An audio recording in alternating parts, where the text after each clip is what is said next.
তরুণ প্রজন্মকে লেখাপড়ার দিকে সবচেয়ে বেশি গুরুত্ব দেওয়ার আহ্বান জানিয়েছেন বিএনপির মহাসচিব মির্জা ফখরুল ইসলাম আলমগীর। মুন্সিগঞ্জের সিরাজদি খানে একটি রিসোর্টে ঢাকা কলেজের রিইউনিয়ন অনুষ্ঠানে যোগ দিয়ে তিনি এ আহ্বান জানান।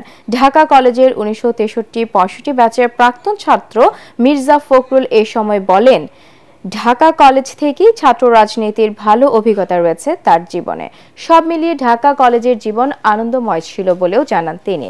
অনুষ্ঠানে স্বরাষ্ট্র উপদেষ্টা জাহাঙ্গীর আলম চৌধুরী, বাংলাদেশ ব্যাংকের গভর্নর আহসান এইচ মনসুর ও ঢাকা কলেজের সাবেক ভিপি এবং রিইউনিয়ন পরিচালনা কমিটির আহ্বায়ক মীর শরফত আলী সপ্পু সহ অন্যান্যরা উপস্থিত ছিলেন।